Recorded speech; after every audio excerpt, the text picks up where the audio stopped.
Hola, ¿qué tal? ¿Cómo andan mis queridos hermanos? Dios los bendiga. Vamos a comenzar con el estudio bíblico de un libro nuevo. Así que vamos a ir lo que es el libro de Jueces. Hoy estamos con el capítulo número 1. Hoy estamos comenzando con este nuevo libro, una nueva etapa que estamos viendo el pueblo de Israel. Ya dejamos atrás la etapa de los tiempos de Moisés, el pueblo de Moisés. Ya dejamos atrás el desierto, dejamos atrás la conquista del pueblo de Josué. Y ahora ya entramos a lo que es el libro de Jueces, una etapa bastante oscura, una etapa bastante, esta es la etapa de la apostasía, la etapa de apatía, una etapa de donde el pueblo vuelve a hacer todos los malos delante de los ojos de Israel. Hola Lisi Torres, ¿cómo andás? Pido disculpas ayer porque, hola Doris, ¿qué tal? ¿Cómo andás? Qué lindo verlos. Bueno, pido disculpas porque ayer tuve un corte de luz y estuve como 12 horas aproximadamente sin luz en mi casa.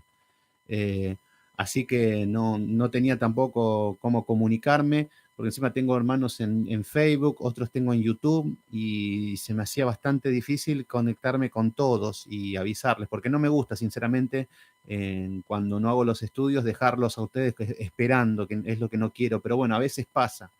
Y así que bueno, ayer ya había preparado todo, estaba todo listo y bueno, se cortó la luz. Hola Judá, Gudelia Harry, ¿qué tal? Alberto Mora, ¿cómo andás hermano? ¿Todo bien? Qué lindo verte. Un nuevo libro, exactamente.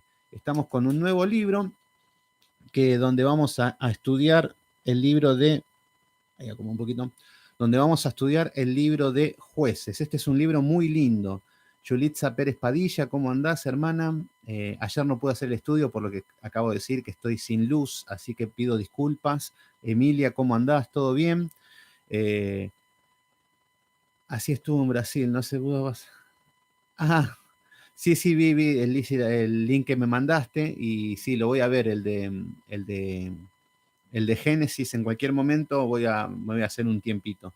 Si llega a haber una cuarentena, si se llega a cerrar acá, me voy a poner a ver las series que pasa que hay que tener tiempo a veces para ver series o esos capítulos, son de edificación, así que, bueno, mis queridos hermanos, Jueces.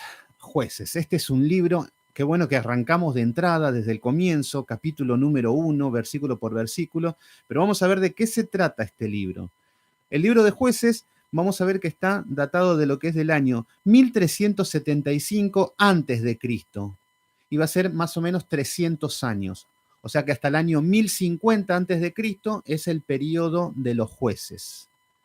Vamos a ver qué es lo que significan. Jueces tiene que ver con que se va a encontrar en una situación el pueblo de Israel.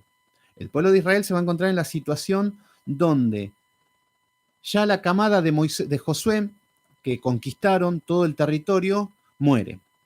Mueren todos por una cuestión cronológica. Vemos que, y puede ser un grupo, algo de WhatsApp, algo vamos a tener que hacer porque se me complica. A veces no soy muy amigo de los grupos de WhatsApp cuando estuve en muchos grupos que terminan siendo improductivos porque no, pero seriamente se puede armar un grupo de WhatsApp y que sean informaciones bíblicas y conocimiento y puede ser, algo vamos a tener que hacer porque no me gusta que ayer los dejé colgados a todos, así que ahora vamos a ver qué es lo que hacemos. Bueno, Jueces. Este libro, vamos a ver donde el pueblo de Israel se aparta, el pueblo de Dios se aparta de Dios, obviamente, como siempre, y vamos a ver que hay procesos que hay durante todo el libro, pero siempre está en el contexto de apostasía, en el contexto de oscuridad, muy similar a lo que estamos viviendo ahora. A ver, vamos a ver que, primero, como punto número 1, vamos a ver que la primera parte nos va a hablar de un pueblo fiel, que hay paz y prosperidad. Comienza así porque es los finales del tiempo de Josué. Pero vamos a ver que hay 4 ciclos, 4 tiempos. Este es el primero. Fidelidad, prosperidad, muy bonito todo. Pero después vamos a ver que hay infidelidad, que vuelven a hacer lo malo delante de los ojos de Dios. Esto es algo común. Después vamos a ver, obviamente, la ira de Dios delante de un pueblo infiel. Vemos que después de los azotes, después de lo que es los azotes de parte de Dios, el pueblo se arrepiente, ya cuando están ahogados, ya cuando están con el agua al cuello, vemos que el pueblo se arrepiente. Entonces, este va a ser el ciclo de todo. El pueblo arranca bien, vamos bien, hasta que cae. Cae, viene la ira de Dios, después de la ira de Dios se arrepienten y de vuelta todos llorando. Bueno, ese va a ser el ciclo de todo el libro de Jueces. Entonces, esos son los 4 ciclos que vamos a ver en este periodo, del año 1375 al año 1050 antes de Cristo. Vamos a ver que se van a nombrar en las Escrituras aproximadamente 13 jueces. ¿Qué son jueces? Jueces eran líderes militares. Jueces eran personas que en el medio de la opresión de pueblos que estaban atacando al pueblo de Israel y estaban siendo esclavos y la idolatría, y Dios cerraba los cielos, Dios no movía su mano, en ese contexto de oscuridad, Dios levanta jueces, que eran hombres militares, caudillos, personas que iban a luchar y salvaban al pueblo de la opresión. Entonces, Eduardo Jesús Cabrera, ¿cómo andás, hermano? Marcelo, ¿cómo andás, Marce? ¿Todo bien? Así que ese es el contexto con el que vamos a ver. Vamos a ver que el tema es apostasía y liberación. Continuamente apostasía, liberación, apostasía, liberación. Entonces, y en todo esto vamos a ver las riquezas que hay en lo que es cuando el pueblo se empieza a alejar de Dios. No riquezas para bien, sino bíblicas para aprender a no caer, a no llegar a estos límites de apostasía. Vamos a ver algo que es un ciclo. Y esto hasta me gustaría que lo anoten, este ciclo, que es algo que siempre sucede en el cristiano. Nosotros tendríamos que ver en qué parte de este ciclo estamos. Entonces, si llegan a tener para anotar, me gustaría que lo anoten, que hagan hasta como una especie de cadena, que un punto lleva al otro. Hola Vanessa, ¿cómo andás? ¿Todo bien? Karina Jiménez, gracias por estar ahí. Qué lindo verlos. Entonces, punto número 1, vemos que este ciclo, vamos a ver un círculo que ahí vamos a ver un ciclo que tiene que ver con la vida del cristiano. Punto número 1, el hombre se encuentra en esclavitud. Es así como nace y es así como vive hasta que el Señor los venga a buscar. Si el Señor tiene misericordia de venir y salvar al pecador, lo llama y le cambia la naturaleza y hace que vuelva a nacer. Entonces, la primera etapa es esclavitud. ¿Cuál es la esclavitud? Que somos esclavos del diablo. Por eso no existe el libre albedrío. No existe porque el hombre no tiene la opción de decir, bueno, elijo a Dios y no voy a pecar más. No. El hombre tiene la opción de pecar y pecar mucho más, porque el hombre está tirado al pecado. Entonces, nace en esclavitud. Luego, cuando el Señor te llama, lo primero que te da es fe espiritual. Fe. Este es un don de Dios, que Dios te da la fe al hombre que está en esclavitud, al hombre que está muerto, al hombre que se está yendo al infierno. Lo que le da es la fe, que es el medio para llegar a la salvación. Entonces, punto número 2 sería fe espiritual. Es ahí donde, cuando estamos en el mundo, cuando estamos esclavos, el Señor nos llama y tenemos fe. Vieron que se enciende algo, es Cristo. Ya no es ni el santo, ya no es ni esto, ya es Cristo. Y se despierta la fe. Ya cuando antes estábamos perdidos en la psicología, cuando antes estábamos perdidos en la idolatría, en todo lo que sea menos Cristo, bueno, así estábamos en esclavitud, pero cuando tenemos fe, todo se direcciona hacia Cristo y ya empezamos a confiar en Cristo. Este es el segundo paso. El tercer paso es que la fe nos trae valor. Al tener fe, uno empieza a tener valor. Ya empieza a creer en la palabra, empieza a creer que tiene un Dios, empieza a vivir el Evangelio y empieza a tener valor. Por eso vemos que los cristianos al primer tiempo empiezan a caminar con pasos firmes, con mucha fe, empiezan a caminar con valor. Por ejemplo, yo les cuento siempre de que yo viví en una casa embrujada. Hola, Yoli Gallegos, ¿cómo andás? Bendiciones. Yo vivía en una casa embrujada. Bueno, tenía miedo, porque es pánico, miedo, temor, un montón de cosas que te lleva a vivir lejos de Dios. Cuando tuve fe en Cristo, dije, wow, no son ni los testigos de Jehová, que de chico tenía esa religión, no es ningún santo, como iba a tirarme las cartas, me decía, pedile a este santo, pedile al otro. Bueno, yo les pedía, pero no creía sinceramente. Busqué en el ateísmo también, en la ciencia, me gustaba mucho la filosofía y muchas materias, pero cuando acepté a Cristo dije, es Cristo, fe espiritual. La fe espiritual me trajo valor. En el medio del problema empecé a tener valor. Dios me empezó a dar ese valor. Después del valor viene la libertad. Fíjense qué bonito. Después llegó un momento donde fui libre, donde podía dormir bien, donde podía descansar, donde tenía paz, donde ya no estaba atemorizado. Qué linda esa parte de la parte del cristiano donde tiene libertad. Después de la libertad viene la abundancia. La abundancia tiene que ver con que se empieza a ordenar todo con la voluntad de Dios, haciendo la voluntad de Dios. Y empieza a venir la prosperidad, empieza a venir todo lo que conlleva a una prosperidad espiritual como una prosperidad material también. Entonces viene la etapa de abundancia. Después de la etapa de abundancia, viene la etapa del egoísmo. ¿Por qué? Porque las personas, los cristianos, cuando ya tienen todo lo que Dios ya le empieza a dar un confort, un bienestar, ya la abundancia hace que nos achanchemos, que nos empezamos a aplacar, empezamos a estar totalmente egoístas. Entonces la abundancia hace que sea egoísta. Yo ya empiezo a vivir para mí. Yo ya empiezo a vivir para mis cosas. Ya solamente las oraciones son personales para mi bienestar. Y ahí es donde viene la doctrina de la prosperidad, saciando eso que el hombre desea. Entonces la abundancia trae el egoísmo. Fíjense los cristianos cómo están hoy todos con el egoísmo, decretando, declarando, siendo ricos, millonarios, bueno, egoísmo. Después del egoísmo viene la complacencia. La complacencia es que el egoísmo me lleva a que todo sea para mí y complacerme en lo que mi corazón perverso desea. Todo con una vida religiosa. Entonces la complacencia me lleva a que llevo una vida religiosa, pero voy detrás de los deseos de mi corazón. La complacencia, que todo es para satisfacerme a mí, tanto con la riqueza, con lo que yo quiero, la complacencia hace que tenga apatía. La apatía me hace, bueno, sí, no leo, no estudio, no oro, no voy a la iglesia, no congrego con hermanos, no hago nada. Igual Dios está conmigo porque yo lo sigo a Dios a mi manera. Apatía. Ya soy un apático. 40 días que no voy a la iglesia, no pasa nada. Después de todo somos el templo, después de todo Jehová es mi pastor, no hace falta. Bueno, ahí está la apatía. Pasan los días y ni te acordás de Jesucristo, y menos de lo que hizo en tu vida. Entonces, luego de la apatía, cuando estamos apáticos, que no queremos hacer nada, luego viene la apostasía.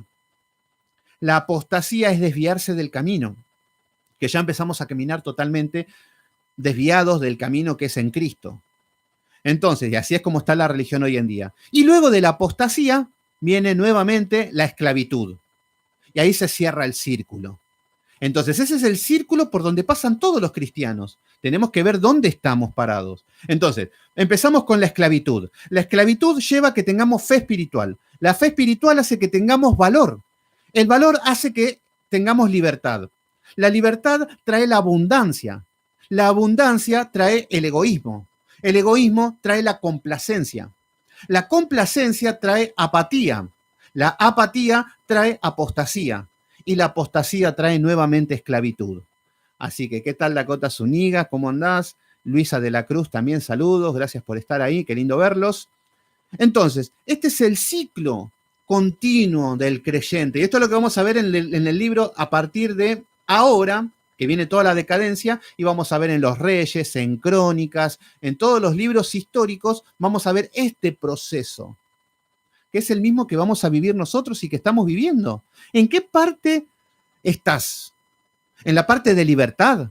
Hay libertad, estás venciendo los pecados, gloria a Dios. Estás en la etapa de la abundancia, estás en la etapa del egoísmo, estás en la etapa de la apatía.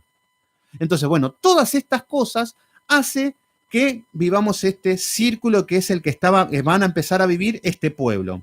Entonces, acá vamos a comenzar con la etapa de valor y de fe espiritual, con Josué. Salieron de la libertad de Egipto el pueblo este. Entonces, pasaron por la fe espiritual, luego con el valor, ahora con la libertad, y ahora ya están empezando a caminar en el contexto de abundancia. Claro, ya tienen la tierra prometida, ya tienen todo, y van a empezar a vivir con abundancia. Entonces, bueno, vamos a comenzar con el capítulo número 1, que viene de la mano con el libro de Josué. Va a contar muchas cosas que veníamos hablando con el libro de Josué. Y vamos a comenzar con el capítulo número 1, versículo número 1. Y vemos que Judá y Simeón acá van a capturar a un rey, van a capturar a una nación, y hay dos tribus. Recuerden, aparece Judá, que estos estaban en el sur. Judá era la tribu que luego va a ser el lugar referente donde está Jerusalén. Entonces, Judá, y recuerden que dentro de Judá estaba Simeón.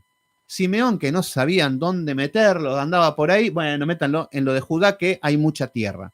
Entonces, bueno, acá hay una alianza entre Judá y Simeón. Si vivís acá, le dice Judá, Judá siempre un pueblo que fue al frente con todas las cosas. Y Simeón medio que le esquivaba a todos a lo largo de la Biblia, vamos a ver. Y vemos que capturan a Adonibesec. Entonces, Adonibesec, perdón. Un nombre medio raro, son todos medios así. Entonces, acá hay un enemigo. Recuerden que Josué había conquistado aproximadamente un 80% de las tierras. Quedaba un 20% por conquistar y acá tienen que seguir conquistando. El tema es que no lo van a conquistar todo. Van a empezar bien, pero luego empieza a decaer. Y vamos a ver que en este contexto decimos, ¿por qué Josué no conquistó todo? No, porque hubiese sido fácil para este pueblo tener todo de arriba. Entonces ellos tenían que tener sus guerras, sus luchas, nosotros también. Por eso, por más que mi papá sea Josué, venció, luchó, conquistó la tierra prometida, y yo nací en libertad, no significa de que voy a vivir en Disneylandia sin hacer nada y sin ninguna prueba, no. Yo voy a tener mis pruebas, mis luchas, mi salvación. ¿Se entiende? Y esto es lo que vamos a ver en esta etapa de los libros de jueces. O sea que esta es la tercera generación. La primera generación es la de Moisés, que sale de Egipto. La segunda, que mueren en el desierto. La segunda generación es la de Josué, la que conquistan. Y acá tenemos la tercera generación que ya no conoce a Dios. Entonces, en el capítulo número 1, versículo número 1, nos dice, aconteció, después de la muerte de Josué, que los hijos de Israel consultaron a Jehová. Fíjense que arrancan bien, ¿eh? Muere Josué y siguen con el envión que les dejó Josué, con la enseñanza de Josué, con consultar a Jehová, con seguir, con el temor de Dios. Entonces vemos que siguen bien. Sin Josué arrancan bien. Consultaron a Jehová diciendo, ¿quién de nosotros subirá primero a pelear contra los cananeos? Esta era la obligación de estos pueblos. Tenían la tierra prometida, pero había pueblo por conquistar. Entonces, lo que les está diciendo es que vayan a conquistar que están los cananeos. ¿Qué era el cananeo? El cananeo eran pueblos que se dedicaban al mercader. Eran mercaderes. Compraban y vendían. Esto tiene que ver con el amor al dinero principalmente, pero todo lo que tiene que ver con el mercader. ¿Por qué? Porque ellos también traficaban esclavos, traficaban prostitutas, había todo un mercado negro, oscuro, todo tráfico de todo tipo, y ahí es cuando nosotros decimos que nosotros somos mercaderes del Evangelio en apostasía. ¿Por qué? Y nosotros somos los primeros en vender el nombre de Jesús para ir detrás de todas las cosas del mundo. Ir detrás de mujeres del mundo tiene que ver con el cananeo. Ir detrás del dinero tiene que ver con el cananeo. Mercaderes, yo predico bonito. No se olviden, hermanos, que después les pongo un link con donde todos tienen que ofrendar y que diezmar. Así me hago un mercader del Evangelio. Dios me libre. ¿Se entiende? Entonces, estamos viendo, y yo canto bonito también. Después voy a sacar un disco y voy a vender muchos discos como Marcos Witt. Voy a ser millonario como Marcos Witt. Bienvenidos. El cananeo, eres el amo de ese hombre. ¿Por qué? Porque hace un mercader del Evangelio. ¿Se entienden? Entonces, acá lo que tiene que ver con que le está haciendo que vayan a pelear contra el cananeo. Y esto es lo que nos sigue diciendo a nosotros. Podemos estar en la tierra prometida.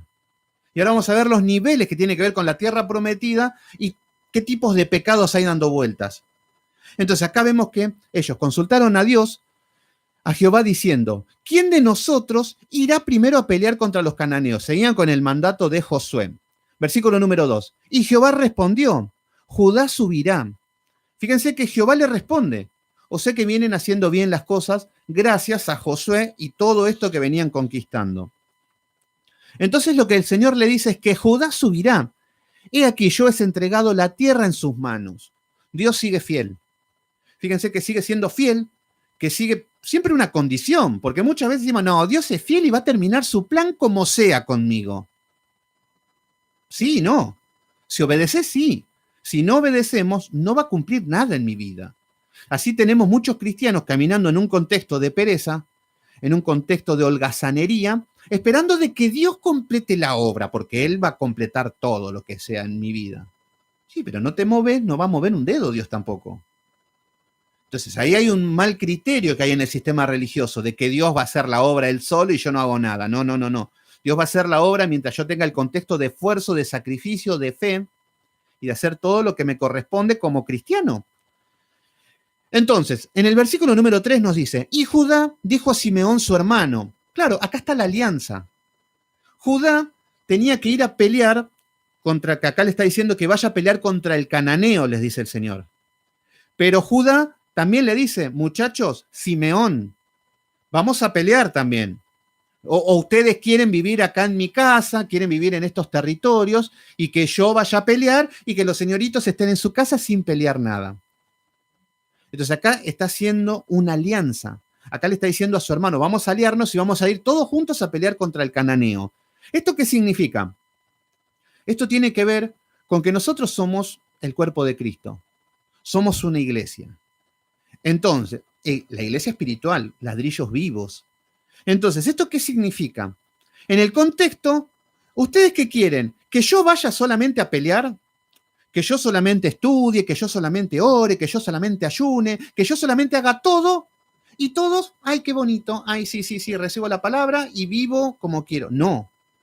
Esto es una guerra espiritual, donde yo tengo que cumplir mi función y cada uno de ustedes tiene que cumplir su rol de ir a la guerra espiritual.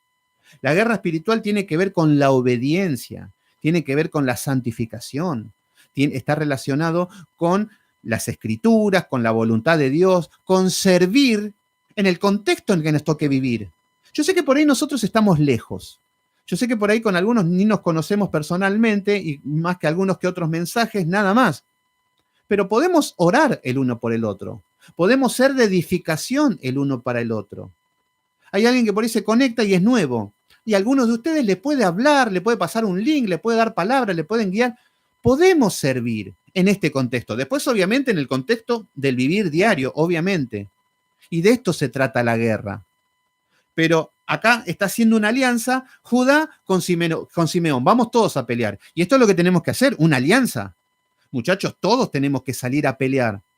Pero lo que estamos acostumbrados a ver en el sistema religioso es que hay el pastor, 2 o 3 diáconos, o obreros o hermanas, que son los que hacen todos. Son los que tienen que ofrendar, son los que tienen que poner el dinero para pagar el alquiler, son los que hacen todo y todos los demás van y son espectadores de lujo. Y quieren recibir todo. Quieren llegar a la iglesia, estar con la silla bien acomodados, quieren que haya aire acondicionado cuando hace calor o cuando hace frío, quiere decir qué bonita palabra. Hay muchos que quieren vivir así y no quieren dar nada. Bueno, ese sería el tipo de cristiano como Simeón, pero acá, bueno, vamos a ver que Simeón va a la guerra con ellos.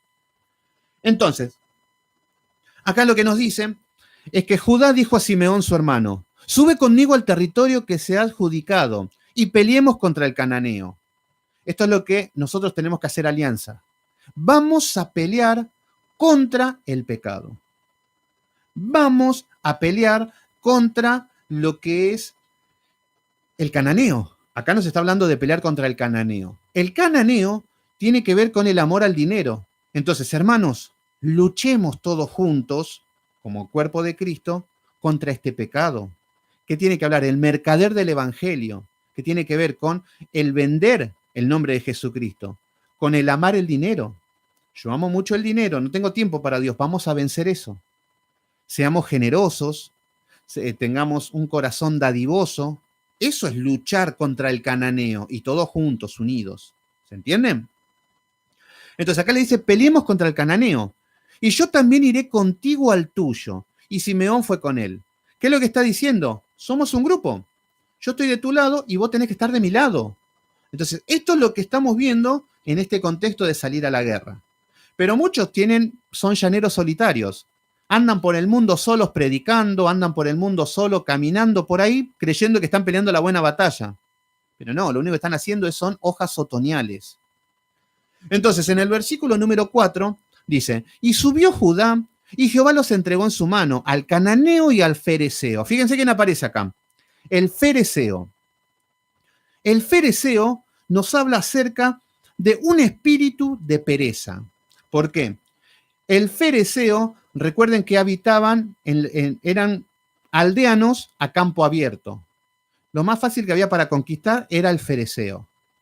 El fereceo no tenía muros, el fereceo no era un pueblo guerrero, no se sabían defender. Ellos vivían, eran el típico cristiano panza llena. Yo, mientras tengas para mi casita, para comer y más o menos tenga para vivir, listo, no quiero más de Dios. Yo vivo así nomás, no me pidan que estudie. Apenas voy los domingos 2 horitas a la iglesia y ya está, con eso ya me gané el cielo. Ese es el fereceo. El cristiano que le parece mucho estudiar la Biblia. No, pero estos son fanáticos, se la pasan estudiando la Biblia.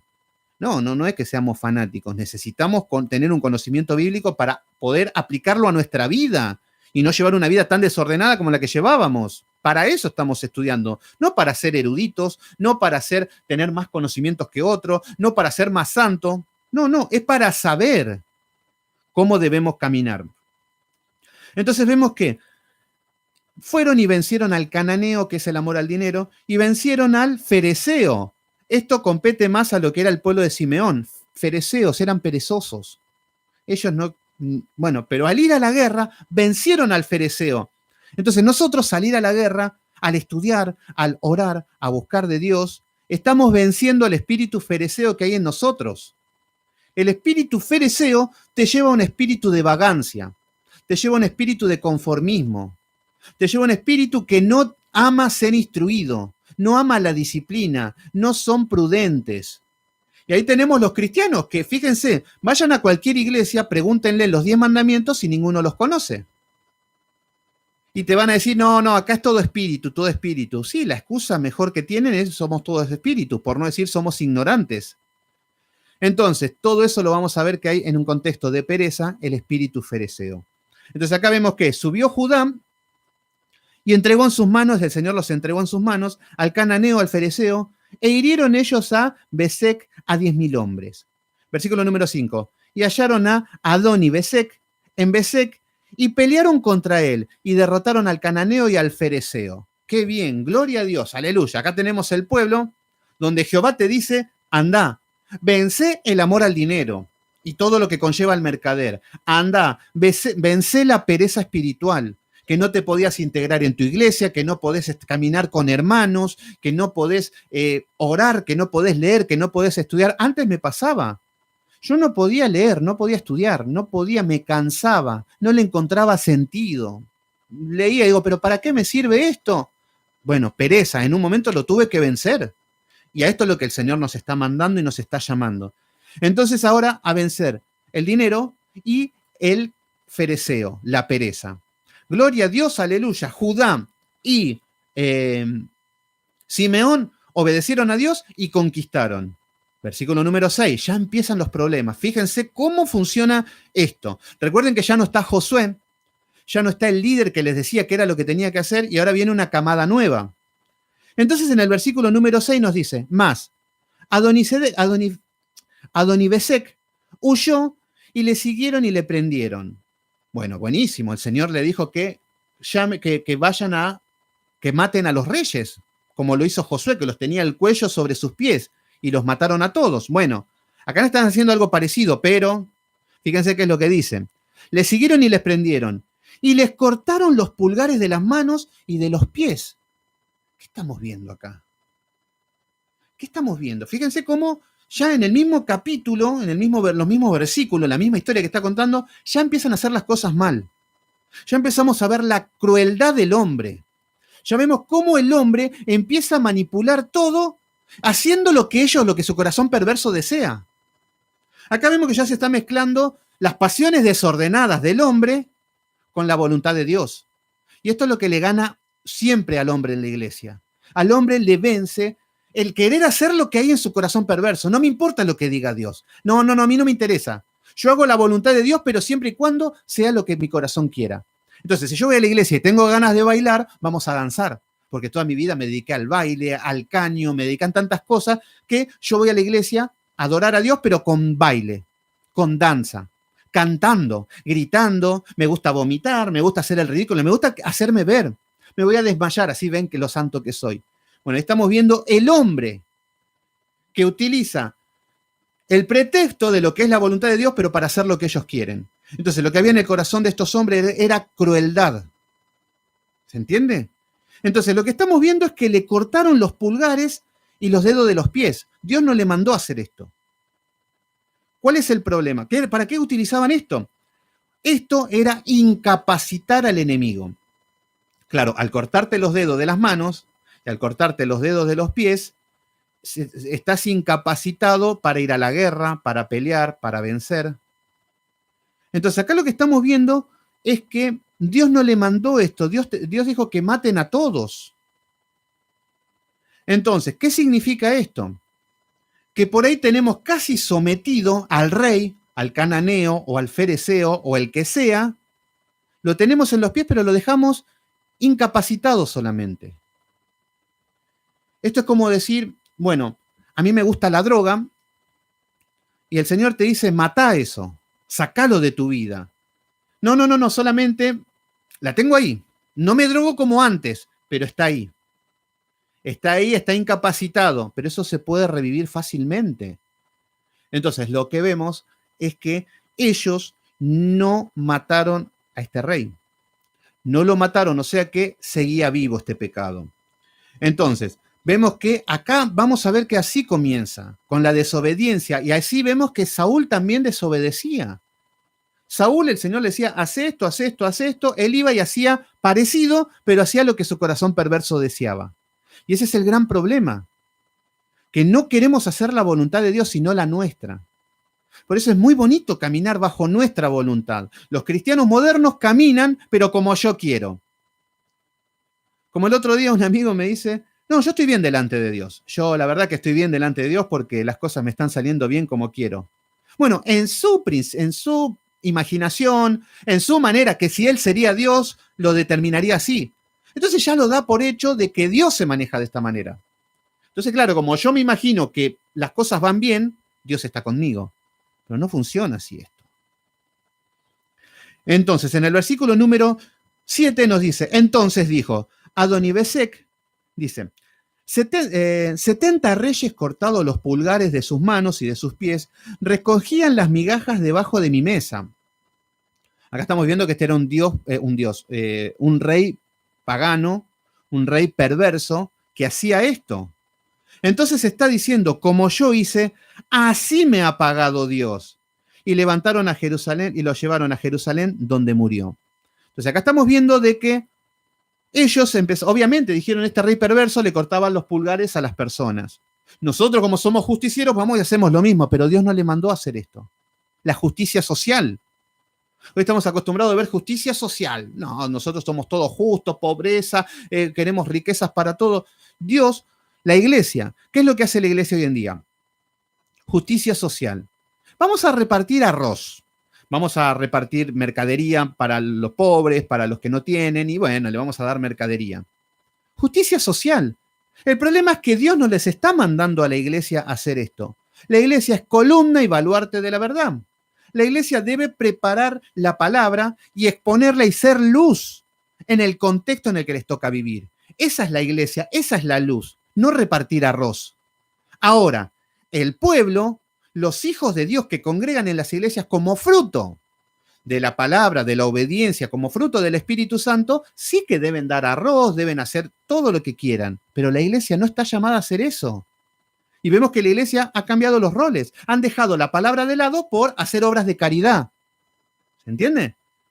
Entonces, acá estamos viendo cómo este pueblo ya comienza a desobedecer de una manera rebelde. Y aún así estaban en la voluntad de Dios, más o menos. Entonces, hola Carmen Brenes, ¿cómo andás? Presidente de Colombia, ¿cómo andás ahí? ¿Todo bien? Bueno, versículo número 8.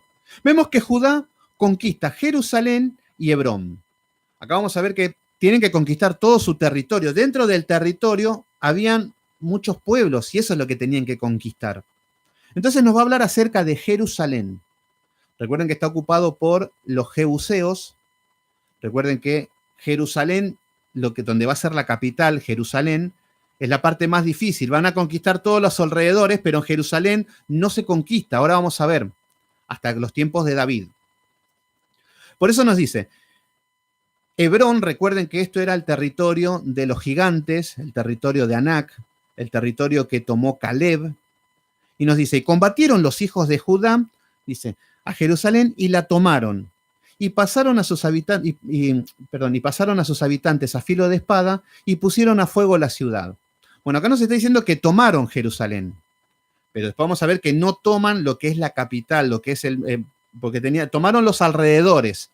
Entonces vemos que a filo de espada, siempre que hablamos a filo de espada, la Biblia es la palabra. Hoy todas las guerras, toda la batalla espiritual la ganamos a filo de espada. ¿Cómo venció el Señor Jesucristo la tentación delante de Satanás? Escrito está, escrito está, escrito está. ¿Cómo venció la guerra? ¿Cómo venció la tentación? A filo de espada.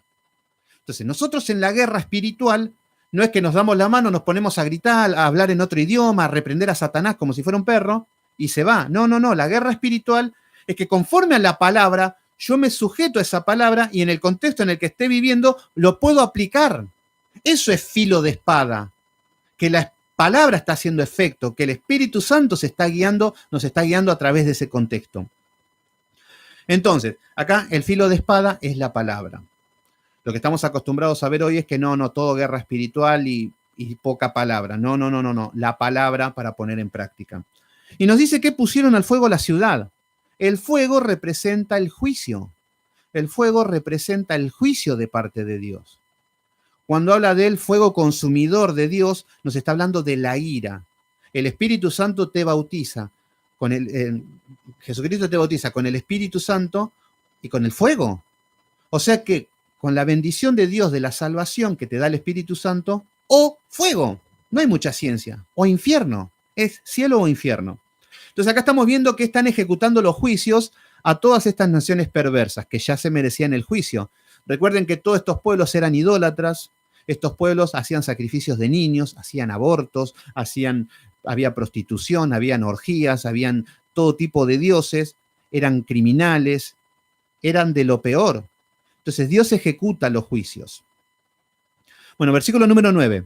Después los hijos de Judá descendieron para pelear contra el cananeo que habitaba en las montañas, en el Negev y en los llanos. Fíjense cómo estaban desparramados por todas partes los cananeos.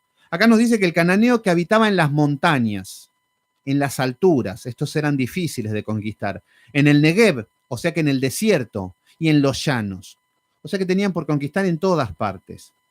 Versículo número 10, y marchó Judá contra el cananeo que habitaba en Hebrón. Hebrón era la región de Caleb, la región de Anac, de los gigantes, que estaban en lugares altos. Entonces, marchó Judá contra el cananeo que habitaba en Hebrón, la cual se llamaba antes Kiriat Arba. E hicieron a Sesai y a Imam y a Talmai. Bueno, acá vemos que siguen conquistando.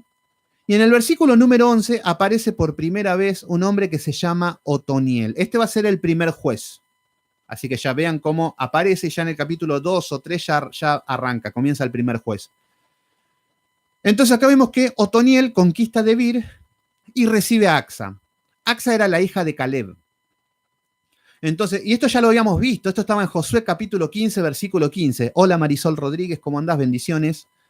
Entonces, en el versículo 11 nos dicen, de allí fue a los que habitaban en Debir, que antes se llamaba Kiriat Sefer, y dijo Caleb. Acá vamos a ver que aparece Caleb. Este era el compañero de Josué, un hombre valiente, ya viejito estaba. Y dijo Caleb, el que atacare a Kiriat Sefer y la tomare, yo daré a mi hija Axa por mujer. Acá vemos que hay una incentivación de parte de Caleb, que esto se utilizaba mucho, como Saúl cuando da a Mical, cuando da a Mical como mujer a David por matar a Goliat. Entonces es como un incentivo. Entonces, en el versículo número 13, y la tomó Otoniel, hijo de Cenaz, hermano menor de Caleb. Entonces, acá aparece Otoniel, viendo el primer contexto que aparece como un hombre valiente. ¿Por qué? Porque para tomar a esta mujer tenía que atacar y tomar Kiriat Sefer, tomar esta ciudad. O sea que ya vemos que es un hombre valiente, ya arranca bien Otoniel. Vemos que era pariente de Caleb y le dio a su hija Axa por mujer. Versículo número 14. Y cuando ella se iba con él, ya acá tenemos la flamante pareja, marido y mujer, dice que la persuadió que pidiese a su padre un campo. Bueno, acá Otoniel le dice a su mujer, bueno, decirle a Caleb que, bueno, que recién nos casamos, que conquistamos, estamos haciendo la voluntad de Dios, pero queremos algo, queremos una dote, queremos algo, un campo. Y ella bajó del asno y Caleb le dijo, ¿qué tienes? Ella entonces le respondió, concédeme un don. Acá le está pidiendo un terreno. Acá, o sea que un regalo de bodas. Dice, puesto que me has dado tierra en el Negev. O sea que le dio tierra en el desierto. Acá vemos que a Otoniel y a Axa le está dando el Negev, que es un lugar seco. Entonces les está diciendo, dame también fuentes de agua. Entonces Caleb le dio fuentes de arriba y fuentes de abajo. ¿Qué es lo que significa esto? Acá estamos viendo que, bueno, está contando la historia. Recuerden que esto es un libro histórico. Recuerden que ya todo lo que estamos viendo acá no es, tenemos que tomar lo bueno y desechar lo malo. Porque, por ejemplo, en el versículo anterior estaban cortando pulgares de los dedos de los pies y de las manos. Esto no es que nosotros tenemos que andar cortando pulgares de los dedos de los pies. No, la ley ya está escrita y ahora tienen que obedecer a la ley. Y ahora estamos viendo historia, qué es lo que hace el hombre. Entonces, ¿qué es lo que vemos acá? Vemos que Otoniel, estamos viendo que es un hombre valiente. ¿Qué significaría un hombre valiente hoy en día? Un hombre que camina en santidad, un hombre que sirve a Dios, un hombre que se esfuerza, un hombre que es valiente, un hombre que quiere agradar a Dios. Ese es un hombre valiente, ese sería un Otoniel hoy en día. Hoy en día sería un hombre que te lleva a la guerra y a vencer, que te saca de tu confort, que te saca del lugar donde estás tranquilo, que te lleva por caminos de santidad, que te infunde valor para que puedas luchar contra el pecado. Ánimo, ese es el tipo de hombres que sirven para eso. Esos son los Otoniel, los jueces, cuando el mundo está en tinieblas. Son los que te dicen, dale, vamos a estudiar, vamos a orar, vamos a juntarnos, dale, deja ese pecado, dale, y te da palabra, te da aliento, oración, y te ayuda, te incentiva y te saca del lugar de confort. Esos son los Otoniel de hoy en día. Y aparece Axa, nos dice que se bajó del asno. El asno representa un animal de humildad. Por ejemplo, el Señor Jesucristo iba en un asno, representaba la humildad de Jesús. Abigail, cuando se enamora, cuando va a encontrarse con David, después de lo que Nabal había hecho, bueno, se encuentra y fue con un asno. Representa la humildad. Entonces estamos viendo una mujer de Dios, un matrimonio de parte de Dios.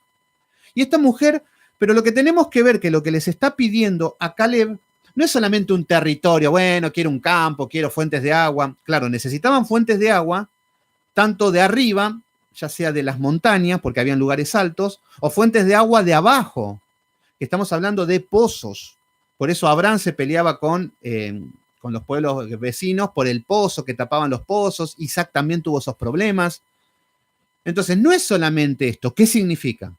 Acá estamos viendo una pareja de Dios. Acá estamos viendo un matrimonio que quiere hacer las cosas bien y están pidiendo un campo, que es su tierra prometida. Pero fíjense qué es lo que les está pidiendo. Le está pidiendo un don. Dice, puesto que me has dado tierra en el Negev. Recuerden que el cristiano camina en el Negev. Como cristianos caminamos en el desierto. Entonces, esta pareja, en Cristo, digamos, con Dios, están diciendo, nosotros tenemos nuestra tierra prometida. Vamos a caminar en el desierto. Vamos a caminar. Y esto es lo que nos pasa. Cuando estamos en Cristo, comenzamos a caminar en el desierto. Y lo que está diciendo, bueno, vamos a caminar en el desierto, pero también queremos fuentes de agua. ¿Qué es lo que empieza a pasar? Ahora Caleb pasa a ser un tipo de Cristo. Caleb es un hombre valiente, es un hombre, entonces ahora está tipificando a Cristo. Entonces lo que estamos viendo es que le está dando la tierra prometida a esta pareja. Y también le está pidiendo agua. Fíjense que ellos le están pidiendo agua. Y Jesucristo dijo, el que tenga sed, venga a mí y beba, que de esta agua jamás va a volver a tener sed. porque no la doy como el mundo. ¿Qué significa esto? Que en Cristo nos da agua para saciarnos. El mundo, el agua que te da el mundo, no te puede saciar nunca. El sexo no te va a saciar, el dinero no te va a saciar, el alcohol, la droga no te va a saciar. Cristo te da agua. ¿Y qué es el agua? La palabra de Dios. Entonces, esta pareja le están pidiendo a Caleb, al suegro y al padre de Axa, le está pidiendo agua, le está pidiendo palabra. Y es así como nosotros debemos pedirle palabra al Señor Jesucristo, en el medio del desierto, en el medio de la aflicción, en el medio de la sequía. Ahí, Señor, quiero aguas. Y ahí vemos que Caleb, ¿qué es lo que hace? Ella le pide fuentes de agua, que es lo que nosotros debemos hacer. Señor, dame palabra, dame guía, dame disciplina, dame todo lo que está escrito. Quiero el agua, quiero saciar. Todos ustedes están acá conectados porque quieren agua, porque tienen sed. Porque el agua adulterada y contaminada que les daban en las iglesias era totalmente tóxico, nocivo y no saciaba, no llenaba. ¿Cuántas veces volvíamos de las iglesias y era lo mismo que nada? No te llenaba nada la palabra emotiva, la palabra de gritos y de nada, de todo mágico. No servía para nada. Pero ahora el Señor nos está empezando a dar agua.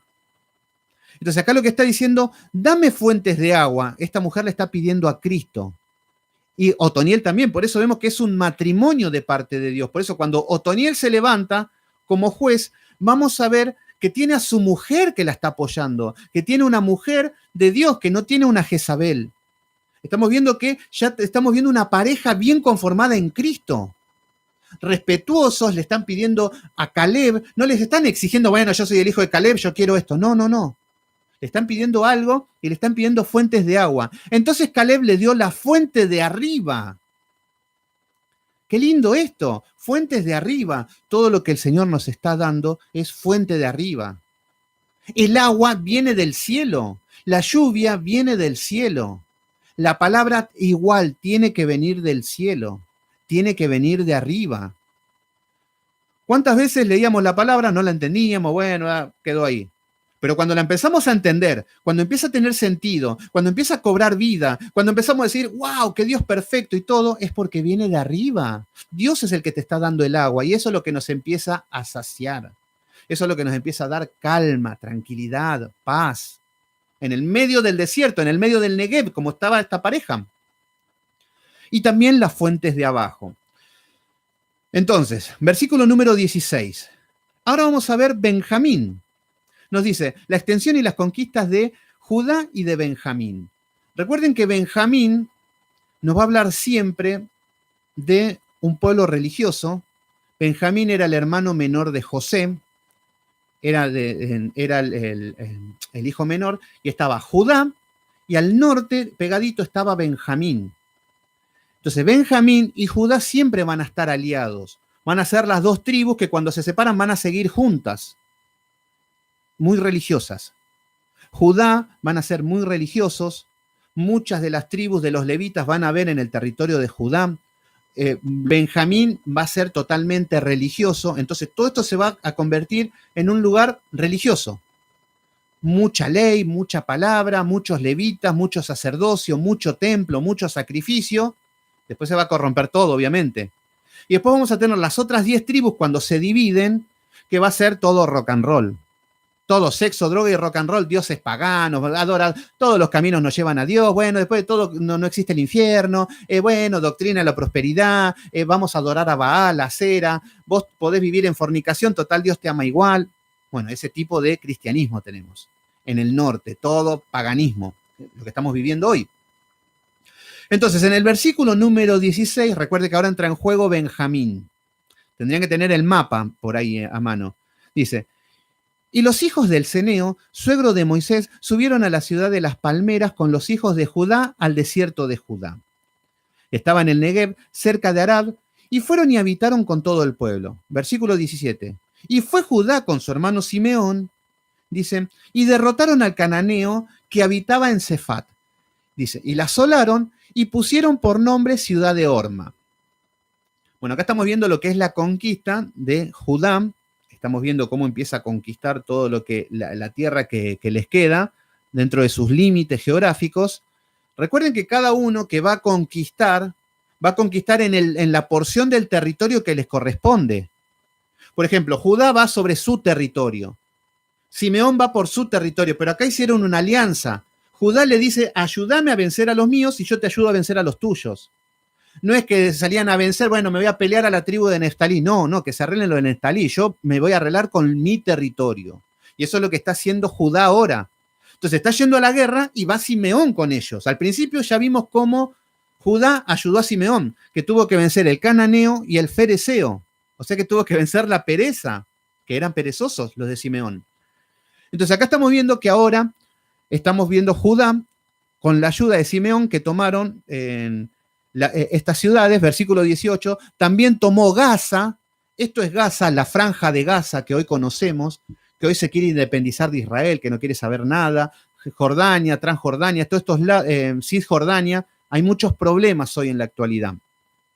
Pero acá estamos viendo que ellos toman la franja de Gaza, en Gaza con su territorio, Ascalón con su territorio y Ecrón con su territorio.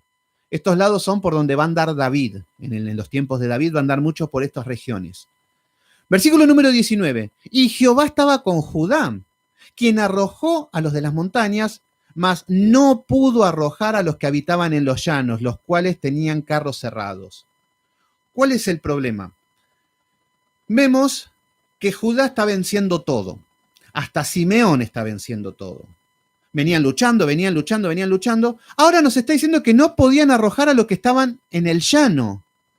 ¿Pero por qué decimos? Si Dios le había dicho de que les iba a dar la victoria de todo y se la estaba dando. El tema es que vieron que ellos tenían carros cerrados. ¿Qué significa esto? Ver el problema. Cuando ves el problema, empezar a analizar, perdés la fe y Dios no mueve más su mano. Esto es lo que pasa muchas veces. Venimos venciendo, y en un momento nos paramos a analizar, a ver, a sacar cuentas, a analizar, y ya el problema nos venció. Entonces acá vemos que vieron el problema y no pudieron conquistar, claro, porque tenían carros cerrados. ¿Qué significa esto? Vieron el ejército, vieron que tenían carros, caballos y que eran de guerra y tuvieron miedo.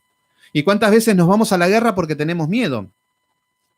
Versículo número 20. Y dieron Hebrón a Caleb. Fíjense, esto ya lo habíamos visto un poco en Josué, pero acá estamos viendo desde el libro de Jueces. Dieron Hebrón a Caleb, como Moisés había dicho, y él arrojó allí a los 3 hijos de Anac. Estos eran los gigantes. Esto está en Josué capítulo 15, del 13 al 14. Versículo número 21. Recuerden de que Jerusalén está en el límite entre Benjamín y entre Judá. En el límite ese, ahí está Jerusalén. Entonces, pero eso estaba ocupado ¿por quién? Por los jebuseos. El jebuseo es un espíritu religioso. Es un espíritu que ocupa el lugar de una manera impostora en el templo de Jerusalén. Jebús significa pisar, trillar, machacar, humillar, deteriorar, degradar. Tiene que ver con el religioso que hace todo eso. Entonces, ahora y recuerden que ahora Benjamín tiene que conquistar esto. Entonces, en el versículo 21 dice, más al jebuseo, el jebuseo que habitaba en Jerusalén, recuerden que Judá había vencido todo lo que estaba en el lado de Judá, a todo lo que era en Jerusalén, pero del lado de Benjamín, del lado donde van a encontrar el templo, vemos que más el que habitaba en Jerusalén, no lo arrojaron los hijos de Benjamín. Y el jebuseo habitó entre los hijos de Benjamín, en Jerusalén hasta hoy. ¿Qué significa hasta hoy? No significa hasta ahora. Significa que esto lo había escrito Josué, hasta el tiempo de Josué. Acá ni bien había muerto hasta esos tiempos. O sea que Benjamín no conquistó Jerusalén. ¿Qué significa esto? Porque todo esto tiene un significado bíblico. No conquista. Recuerden que Simeón puede vencer el fereceo. Bueno, gloria a Dios, venció la pereza. Ahora Benjamín le está diciendo que tiene que vencer el espíritu religioso.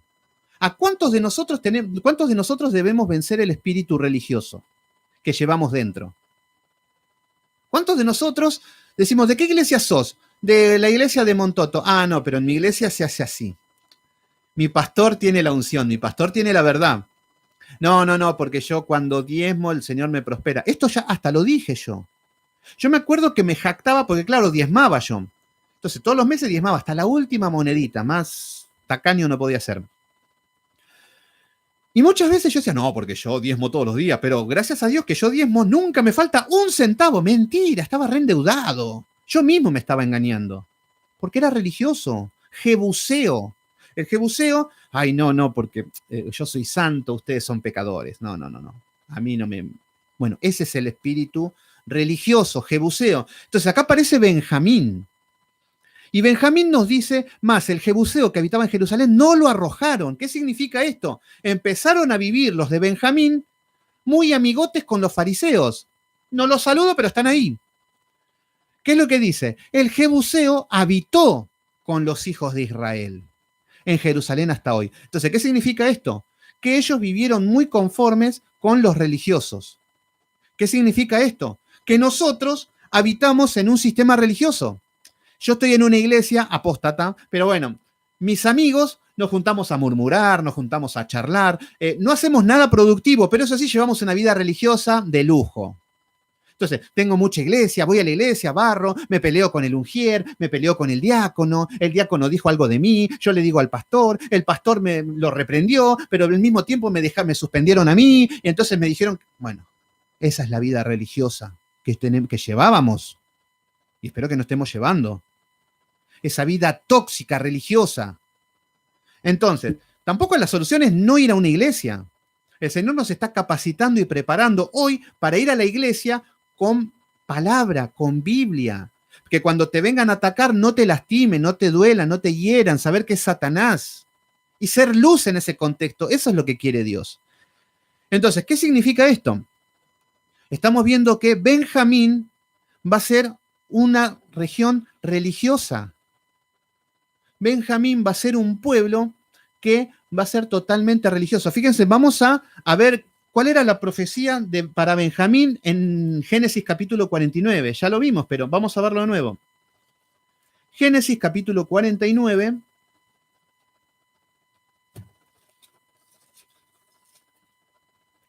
Génesis capítulo 49, versículo 27.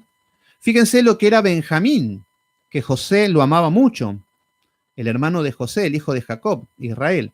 Benjamín es lobo arrebatador.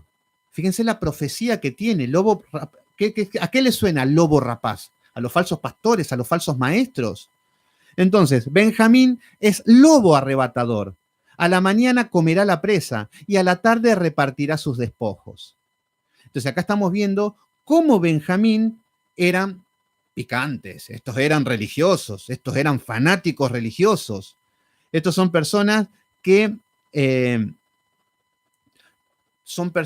con el nombre de Dios hacen todas las perversidades posibles. En el nombre de Dios te pido diezmos, en el nombre de Dios el diezmo es para mí. No soy levita, pero no importa, eso, no se aguantan un chiste, ustedes tampoco. Entonces son esos religiosos que son sanguinarios, son jebuseos. Entonces acá nos está diciendo que ya la profecía que Benjamín era religioso. Nos está diciendo un lobo rapaz. Ahora estamos viendo que no vencen al jebuseo, que no pudieron vencer la religión, la religiosidad. Y vamos a ver algunos ejemplos. Vamos a ver Filipenses capítulo 3, versículo 5. Filipenses capítulo 3. Vamos a ver un poquito cómo eran un tiempo más adelante este tipo de religiosos. Filipenses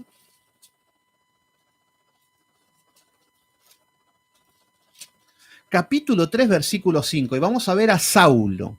Acá estamos viendo al apóstol Pablo cuando no era convertido. Hola Alejandro Cárdenas, mi hermano querido. Hace mucho que no escuchaba. Saludos desde México. Sí, hace rato que no te veía, Ale. Así que gracias por estar ahí. Bueno, en el capítulo número 3 vamos a ver que Pablo está hablando de su currículum religioso. Y fíjense lo orgulloso que se encontraba Pablo de decir todos los honores que tenía. Entonces, en el capítulo 3, versículo número 5, nos dice, circuncidado al octavo día. ¿Qué significaba esto? A ver, el que nacía, los bebés, hasta el día número 8, lo tenían que circuncidar. Fíjense que es lo que está diciendo Pablo. O sea que desde nacimiento ya estoy circuncidado. Fíjense que nací santo, hijo de padres religiosos. Benjamín nos dice entonces, circuncidado el 8º día. Buenísimo, Pablo, gloria a Dios. Linaje de Israel. Vemos que nos está hablando, linaje de Israel significa que no soy ni de mezcla, no soy ni de mezcla pagana, no. Israel al 100%, Israel llevo en las venas. De la tribu de Benjamín. Fíjense cómo era Pablo, era de Benjamín, así eran como Pablo los de Benjamín, religiosos a más no poder. Y se jactaba, fíjense que Pablo se está jactando de todo esto. Circuncidado el 8º día. Del linaje de Israel, 100% Israel, de la tribu de Benjamín, de todas las tribus, Benjamín, que era la mejor, la más religiosa de todas. Hebreos de hebreo. No hay ni mezcla de parte de mi mamá ni de parte de mi papá. En cuanto a la ley, soy fariseo. No hay nada más grande que yo, no hay nadie mejor que yo. O sea, acá estamos viendo cómo Pablo era de Benjamín. Y fíjense lo que era Pablo, un lobo rapaz, un asesino de cristianos, un fanático religioso. Así también era estudioso y todo. Iba a la escuela de Gamaliel, él tenía los mejores estudios. Versículo número 6. En cuanto a celo, perseguidor de la iglesia. ¿Qué es lo que significa? Celo por la palabra de Dios. Entonces, María Martínez, saludos, gracias por estar ahí, hermana de ahí en Facebook que se conecta. Entonces, en cuanto a celo, este hombre sí que tenía obras, este hombre sí que tenía celos, no era un perezoso como los de Simeón. Los de Benjamín eran así, celos por la palabra. Ellos veían que, ¿por qué se piensan ustedes que mataron a Esteban? ¿Por qué se piensan que perseguían a la iglesia? Porque decían que eran herejes. Entonces el celo, la pasión, eran religiosos fanáticos. Entonces, en cuanto a celos, perseguidor de la iglesia. Fíjense cómo persiguió a la iglesia. En cuanto a la justicia, que es en la ley, irreprensible. ¡Wow! Irreprensible. Fíjense cómo se veía Pablo. ¿Qué significa irreprensible? Los 10 mandamientos. Un poquito torcido. Pero fíjense, por ejemplo, primer mandamiento, no tendrás dioses ajenos delante de mí. Obviamente que en la vida de Pablo no había ningún otro Dios más que el Dios de Israel. Vivía para él, o sea que el primer mandamiento lo cumplía. No tomarás el nombre de Dios en vano, jamás. Ni juraría, no tomaría el nombre de Dios en vano. Todo perfecto. No adorarás imágenes, no, jamás. Pablo nunca adoró ninguna imagen, no, ni por asomo. Bien, gloria a Dios. Cuarto mandamiento, guardarás el día de reposo para santificarlo. Obviamente, guardó todos los días de reposo hasta el día de la fecha. Pablo, todo. El día anterior ya había cocinado, durante el día de reposo no hacía ninguna actividad, nada, todo, como decía, perfecto, buenísimo. Honra a tu padre y a tu madre. Seguramente lo honraba, porque está diciendo que él era irreprensible. No se le podía decir nada a Pablo. A Pablo no se le podía decir, no, porque vos no ofrendaste, no diezmaste. No, hice todo. ¿Se entiende? Entonces acá estamos viendo en Pablo un hombre totalmente religioso, un hombre fanático. Vemos que Saúl también era de la tribu de Benjamín y Saúl también era un religioso. Entonces acá estamos viendo cómo comienza la historia de este pueblo de Benjamín. Entonces volvemos a Jueces y vemos que Benjamín no puede tomar Jerusalén. Por eso estamos viendo que el espíritu jebuseo habita en Jerusalén, habita en Benjamín. ¿Se entiende? Y esto es lo que ahora el Señor nos está mandando a nosotros. Ya nos dijo, matar el amor al dinero, matar la pereza. Algunos tendrían que estar anotando y marcando, diciendo, esto es para... Porque muchos diríamos, no, esto es buenísimo para el otro hermano que está en la otra iglesia. No, esto es para mí. Podemos estar bien en alguna área, pero no en todas. Entonces, ahora nos está hablando de lo religioso. Religioso. ¿Te sentís que ya sos salvo? ¿Te sentís que son todos pecadores excepto vos? Religioso. ¿Te sentís que Dios está muy orgulloso de vos porque fuiste a la iglesia? ¿Te sentís de que Dios te está dando todo lo que tenés, lo mereces porque sos un gran adorador? Religioso. ¿Te crees que hablas en otro idioma y la gente se desmaya acá y que sos un gran testimonio? Religioso. Entonces, exactamente, Doris, irreprensible, que no se puede reprender, que no se puede criticar, exactamente, no se le puede decir nada a Pablo. Religioso, terrible, pero aún así estaba matando gente, fíjense el pequeño detalle. Pero bueno, ¿qué es lo que vemos? Es que la religión te hace verte así. Yo soy irreprensible, yo soy santo, como me dijo un amigo. No, yo la verdad que no sé qué pecado tengo. Bueno, buenísimo, seguí así porque te vas a encontrar con una sorpresa que te vas a ir al infierno. Y no lo digo como un religioso, sino con principios bíblicos del cristiano que se cree que es salvo y lleva una vida desordenada, va camino al infierno. Hay que tener discernimiento. Entonces, en el versículo número 21 vemos que Benjamín no conquista al Jebuseo, no conquista Jerusalén. Entonces vamos a ver que es un pueblo religioso. Versículo número 22, vemos que José conquista Betel. Recuerda que cuando hablamos de José, ¿qué tiene que ver? José tiene que ver con Efraín y con Manasés. Manasés tenía una tribu de un lado del Jordán y del otro. Y Efraín, un lugar chiquito con mucha gente y que tenían que conquistar. Estos son los hijos de José. Esta era la bendición doble de parte de Jacob, porque José era el primogénito. No era el primogénito, pero era el elegido por Jacob. Versículo 22. También la casa de José subió contra Betel y Jehová estaba con ellos. Bueno, vemos que la promesa de Dios sigue firme, no por siempre. Mi espíritu no contenderá con el hombre para siempre, nos dice Génesis capítulo 6. Entonces, versículo 23 nos dice, y la casa de José puso espías en Betel, en la ciudad que antes se llamaba Luz. Y los que espiaban vieron a un hombre que salía de la ciudad y dijeron, muéstranos ahora la entrada de la ciudad y haremos contigo misericordia.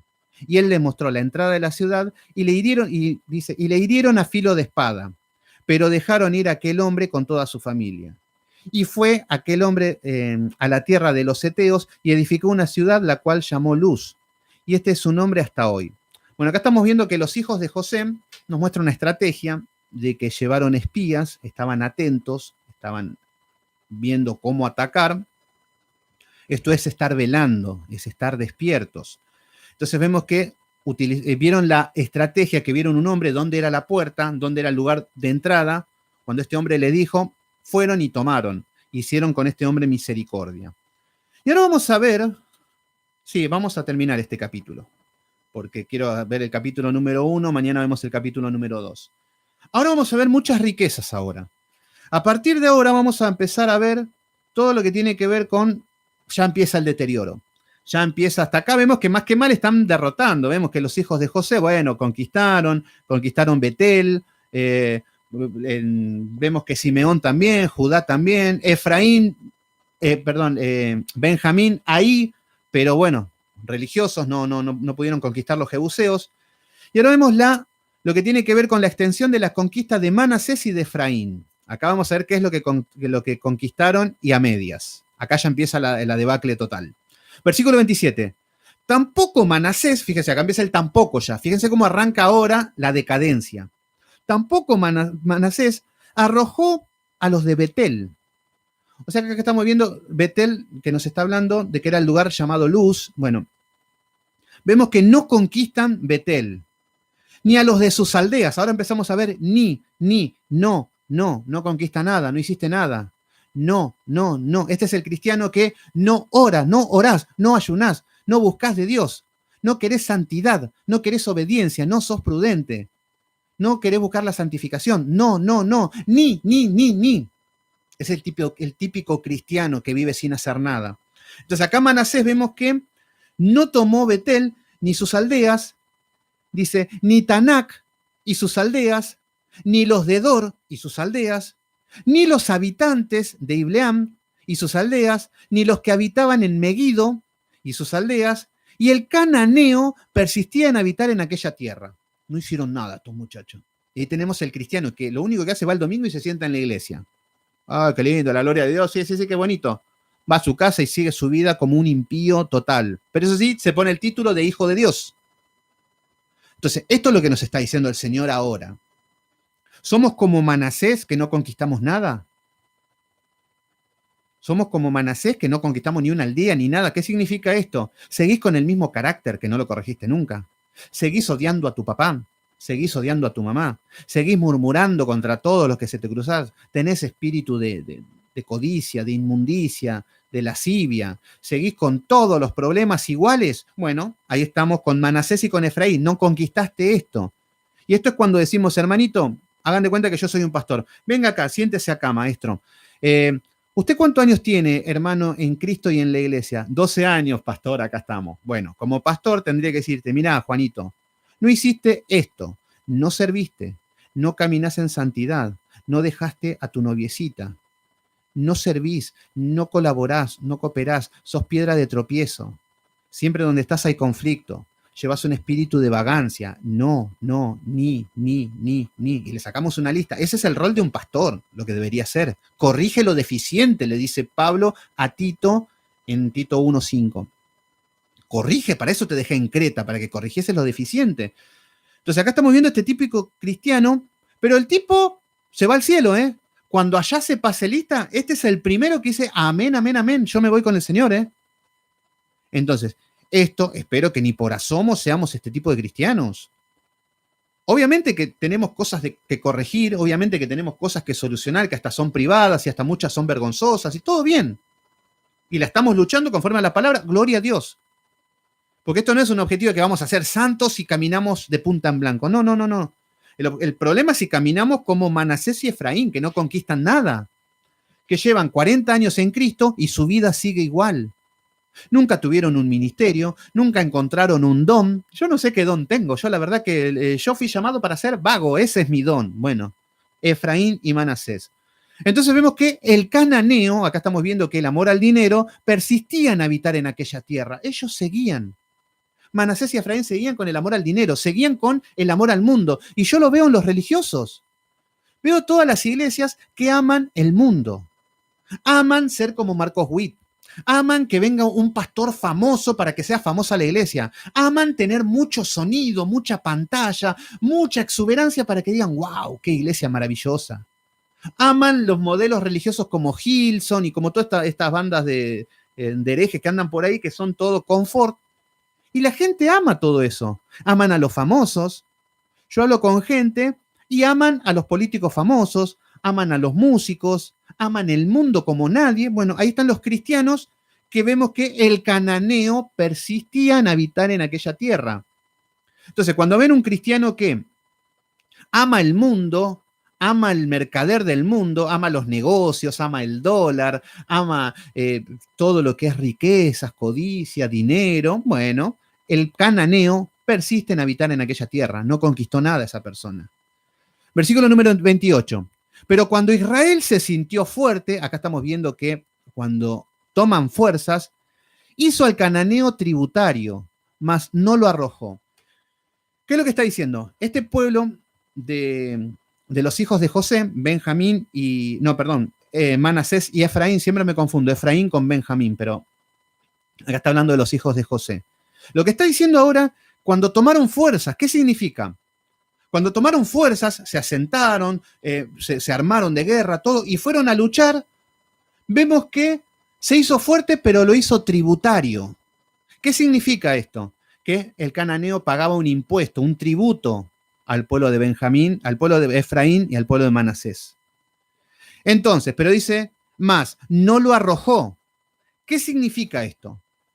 ¿Qué estamos viendo con que el cristiano tiene una vida de pereza, todo igual, peco tan alegremente que me da todo igual, pero un día voy a querer dejar este pecado, me voy a poner a vencer por temor de Dios, vamos que voy.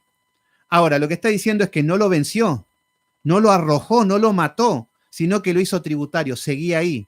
Esto significa que el cristiano que va a la iglesia, el cananeo, que el ejemplo que es el amor al dinero, podemos ponerle el ejemplo que quieran, pero estamos viendo conforme a lo que están en las escrituras. El amor al dinero es el cristiano que, soy un pecador, amo el dinero, amo la ruleta, amo el bingo, amo el juego de azar, amo los negocios ilícitos, yo con un negocio ilícito ya no trabajo por 5 años, me gusta todo lo que es el dinero fácil, quiero casa, quiero auto, quiero tener una mansión. Por eso voy a la iglesia de Maldonado y toda esta gente. Pero en un momento, la persona empieza a decir, bueno, me pongo fuerte. No, bueno, la verdad que siervo inútil soy, empezamos con que Cristo, todo lo pongo, Cristo me fortalece, si Dios quiere me va a dar, voy a ser millonario, si Dios no quiere no voy a ser millonario, y empiezan así. El problema es que no lo arrojan de su corazón, sigue estando ahí, pueden llevar una conducta de humildad. No, bueno, yo me conformo con lo que Dios tiene para mí, agradezco por el pan de cada día, todo lo que viene es un regalo del cielo, si el Señor quiere me va a prosperar, si no lo quiere no importa. Llevan esa postura, pero en su corazón siguen anhelando, siguen deseando el dinero, siguen deseando la codicia. ¿Se entiende? ¿Y cuántos cristianos hay así? Que por ahí no están pecando. Hay cristianos que dicen, no, yo a mi mujer le soy fiel. Yo a mi mujer, la verdad que le soy fiel porque la amo mucho, porque en Cristo todo lo puedo, en Cristo me fortalece. Pero tu corazón está deseando otras mujeres, tu corazón está mirando a las mujeres desnudas por donde vas. Y eso significa que lo hiciste tributario al pecado, al cananeo o al pecado que sea. Entonces las personas, a nosotros estamos llamados a matar el pecado, a raerlo de nuestra vida. Y no a que esté dominado y controlado, porque va a estar dominado por un tiempo. Yo si soy un lujurioso y no lo domino en Cristo, puedo estar 2 meses tranquilo, 1 mes, 5 meses, pero después va a salir la bestia y voy a volver a ser el mismo lujurioso que fui siempre. Ese es el problema de no arrojar. Entonces, Daniel Mejías, hermano querido, ¿cómo andás? Tremendo. Sí, es un temita todo. Jueces es terrible, es increíble este libro. Jueces, todo. Y ahora recién empieza. Ahora arranca el rock and roll, para lo que es. En Argentina se dice así el descontrol, le decimos al rock and roll. Bueno, entonces acá vemos que Manasés no lo arrojó y lo hizo tributario. Esto está en Josué 17, 11 al 13. Esto es todo un complemento de lo de Josué, no es que arrancó, estamos viendo todo lo que ya pasó en Josué. Versículo 29. Tampoco Efraín, o sea que Manasés, que era una tribu grande, de un lado del Jordán, del otro, y ahora Efraín tampoco arrojó al cananeo que habitaba en Geser, sino que habitó el cananeo en medio de ellos. ¿Qué significa esto? Recuerden, cananeo, amor al dinero, y mercaderes. Podemos poner sexo, prostitución, todo lo que es mercader. Entonces, lo que está diciendo es que, bueno, más que mal, Manasés lo hizo tributario. ¿Qué es lo que está diciendo? El cananeo le tenía que pagar al pueblo de Manasés. Entonces, tenerlo tributario es que estoy caminando una vida y no estoy cayendo en pecado. No estoy siendo tentado. Estoy caminando bien dentro de todo con ese pecado, pero no soy libre del todo. No lo saqué de mi corazón. En cualquier momento puedo caer, ese era el problema. Entonces, bueno, ese es el primer paso que más que mal, bueno, así se empieza. Empezando teniendo como tributario, pero Dios quería que saquen de raíz todo. ¿Qué es lo que pasa? Efraín. Y acá ya vemos que Efraín cambia la situación. Vemos que arrojó al cananeo que estaba en Geser, tampoco Efraín arrojó al cananeo, o sea que no sacó ese pecado. No lo hizo tributario, sino que habitó el cananeo en medio de Geser. ¿Qué es lo que está diciendo? Esto es cuando el cristiano no solamente no echa el pecado, sino que convive un poco con el pecado. Está alrededor, por ejemplo. Bueno, yo tengo amigos que son fornicarios, salen a bailar, pero bueno, los sigo viendo cada tanto, están ahí. El pecado empieza a habitar en nosotros. Todos mis amigos son impíos, conocí a una mujer que es mi amiga, mi íntima amiga, pero es del mundo, pero es mi íntima amiga. Sí, no tiene nada de malo. El tema es que qué relación podés tener con una amiga que es del mundo y que no tenés nada en común. El problema es que estás habitando en el pecado. Bueno, cada tanto me voy con mis amigos a tomar algo, me voy al póker, bueno, cada tanto, pero no soy esclavo de nada, ¿eh? Yo no tengo todo controlado, todo me es lícito, más no todo me conviene. Ahí tenemos ese cristiano que no vive revolcándose en el pecado, pero el pecado está alrededor de él. ¿Se entiende? Entonces yo sigo hablando con mujeres sensuales, sigo hablando con personas, no caigo en fornicación, pero están ahí. Ese es el que habita en el pecado. Ese es el que sigue viviendo en un mundo, pero no está pecando, Pero fíjense cómo empieza esto. Entonces, en el versículo número 30, comienza lo que es la extensión de las conquistas de las demás tribus. Acá empieza el problema.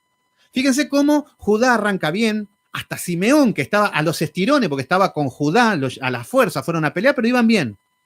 Después vemos que Benjamín también venía bastante bien conquistando, pero no pudo conquistar al Jebuseo religioso, así continúan. Vemos que de los hijos de José, Manasés lo hizo tributario, pero Efraín empezó a vivir lo más contento con estos pueblos paganos. Entonces, alianza con el mundo, exactamente, Yulitza Pérez. Ahora, en el versículo número 30 comienza el deterioro de las tribus. Acá comienza el problema. Entonces, fíjense, en el versículo número 30, acá ya empiezan a nombrar el resto de las tribus. Tampoco, Saúl, fíjense que todo tampoco. Ahí vemos el cristiano que no vence nada. El cristiano que, no, tampoco. Juanito, ¿dejaste a tu amante? No, ya lo voy a dejar. Juanito, ¿estás estudiando? No, pero gloria a Dios, todo lo pongo en Cristo. Juanito, no, tampoco, nada. Por eso este tipo de cristianos terminan yendo a las iglesias de Dante Gebel, iglesias que solamente no hablan del pecado, sino que vas a ser rico y famoso. Por eso se llenan esas iglesias paganas. Así cualquiera. Pero si vas a una iglesia que te están machacando con el pecado, te están hablando del pecado, o te convertís o te vas, no hay mucha ciencia. Bueno, versículo número 30. Tampoco Zabulón arrojó a los que habitaban en Quitrón, ni los que habitaban en Nalal, sino que el cananeo habitó en medio de él y le fue tributario. Nuevamente, acá estamos viendo que este es el muy parecido a lo que vimos en lo de Efraín, lo hizo tributario. ¿Qué es lo que representaría? Lo vuelvo a explicar. El tributario es que tengo el pecado controlado, pero no está muerto. ¿Se entiende? La droga la dejé. Hace 3 meses que no me drogo. Está controlado, no me dan ganas y cuando tengo ganas de drogarme, no lo hago, lo tengo controlado. Pero no está muerto. ¿Se entiende? Porque eso en 2 meses, en 3 meses, o al otro día, o al mismo día, puede decir, más sí, vuelvo a la droga, y se vuelve a drogar, porque no está muerto el pecado. Y cuando hablamos de muerto el pecado no significa que muere, sino que está sujeto, que está bajo los pies. Pero ahí está vivo, tributario está vivo. Entonces vemos que ¿cuál es el problema acá? Esto estamos viendo que la tribu de Zabulón pecábamos cada tanto, muy finito, apenitas, ni pecado, pecadito diríamos. Tenemos amigotes por ahí que bueno, no son testimonio de nada, pero bueno, tengo una novia que nos damos besitos, bueno, y ahí estamos. Tenemos salidas con amigos del mundo, pero bueno, tenemos el pecado controlado, pero no somos libres. Entonces el punto número 1 acá nos está mostrando que Canaán, vemos que vive este tipo de, el tema es que ahora Canaán está viviendo con Israel. ¿Se entiende? Es que, a ver qué significa esto. Que llevamos una vida, pero el mundo está por ahí dando vueltas. Empieza cada tanto, está conviviendo con nosotros el pecado. Punto número 2, que sería en el versículo 31. Tampoco hacer. Tampoco, acá vemos que esta tribu, también que está bien en el norte, dice que tampoco hacer arrojó a los que habitaban en Aco, ni a los que habitaban en Sidón, y en Alab, en Asik, en Elba, en Afec, en Rehob. Y moró, fíjense acá cómo cambia ahora. Zabulón nos está diciendo que habitó ellos con el pueblo de Israel. Habitaron, estaba el pueblo de Israel establecido, este es el cristiano que está firme, que está con la palabra, que está con la Biblia, que está con todos, pero el pecado habita con ellos, está alrededor nuestro el pecado. Estamos firmes, estamos parados, pero el pecado alrededor nuestro, pero no somos libres. En el versículo 31 ahora cambia, porque Aser no pudo vencer, y nos dice que ahora moró Aser entre el cananeo que habitaba en la tierra, pues no los arrojó. ¿Qué significa ahora? Este es el cristiano que mora en el mundo. Este es el que hace amistades, alianzas con el mundo.